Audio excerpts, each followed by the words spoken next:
It was very difficult to get the film set up. As you may well imagine, making a biographical film is not the most easy subject matter with which to finance. It ought not to have been, because if there was a famous man in history, you would have thought you could do anything with Chaplin. You couldn't. The next important thing was that nobody said, who can play it? You'll never find anybody to play. Well, I must say I tried all sorts of people. I mean, half a dozen names, world-famous names, all of whom wanted to play Chaplin. From the start, I was very nervous about asking a modern actor to try to...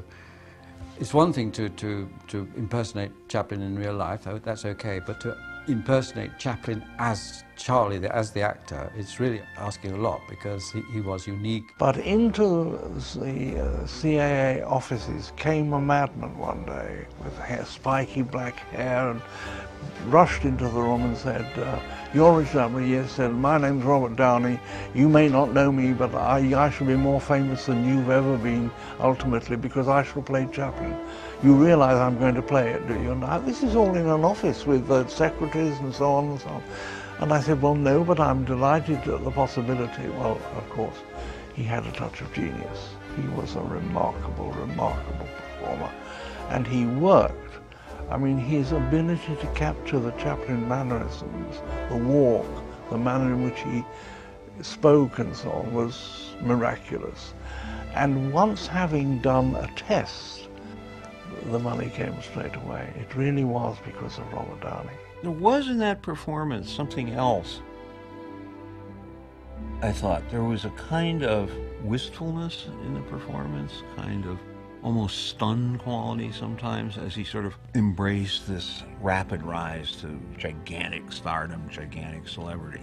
There's a kind of puzzle looking around quality in the performance. It's very nice. I mean, it's kind of humanizing. Robert looked at the very early black and white comedic stuff and brought into elements of the almost ingenue feeling that Charlie had when he was a clown, as it were, and Robert found that beyond pure impersonation. In a way, impersonation is not a compliment to an actor, but it was such a copy of the actual man and his mannerism that there was an element of impersonation in it. Robert was astounding how close he got to at least giving the impression that he was inventing these things, that he was Chaplin the Tramp. I made a film, or had made a film, about Mahatma Gandhi, and Ben Kingsley did the same thing with Gandhi. He lived the life of Gandhi. Robert was the same. He saw miles and miles of Chaplin film. I don't think there was a gesture, a finger, anything that he attempted to convey in terms of the persona of Chaplin, which was not absolutely real, absolutely true. He became Chaplin in the most extraordinary way. Robert Downey, physically, he wasn't exactly the same as my father, who was kind of slim and not very broad-shouldered. And when I first saw Robert Downey, it seemed, I thought, oh, well, how can he possibly move in the same way? But he did. He really succeeded in putting that across. There is nothing in the picture which Robert did not do. Everything, whether it be the rolls or whether it be the boot or anything, Robert did it. There are no shots of Charlie in the movie. And Robert would come onto the set and know how to do it. And obviously there'd be a lot of takes and a lot of discussion, but he obviously prepared. He was miraculous, quite miraculous. Very difficult, because he hadn't freed himself of all his drug problems and so on. And he had to battle through those. And the old makeup, you see, took hours and hours and hours. He went mad playing the old man.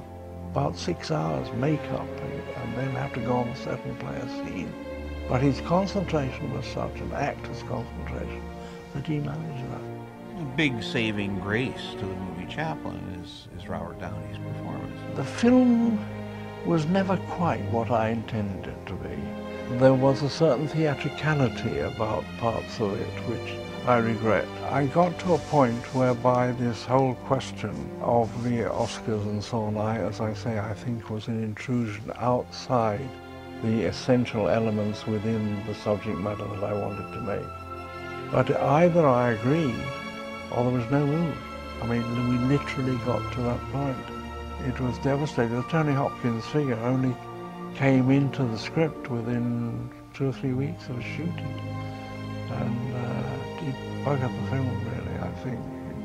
It was not as, it certainly wasn't as profound a film as it might have been. I think my thoughts all the way were it's an incredibly difficult thing to do because it's a very long life with a number of distinct phases. It's a life which is not a natural screenplay. I mean, it's a chronicle. And there's no doubt that this gave quite a lot of problems in the writing. I think the biography was a late solution to the problem, how you structure this long continuing life, this series of changing events.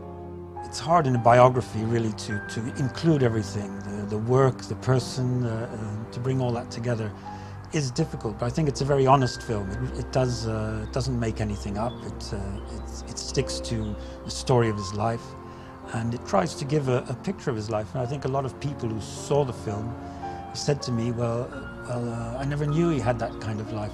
I think everything is totally researched. I don't think there's any inaccuracy in it. Lord Attenborough was incredibly conscientious in wanting to get it right. You do get a picture of his life, of his whole career. I'd like to make it again.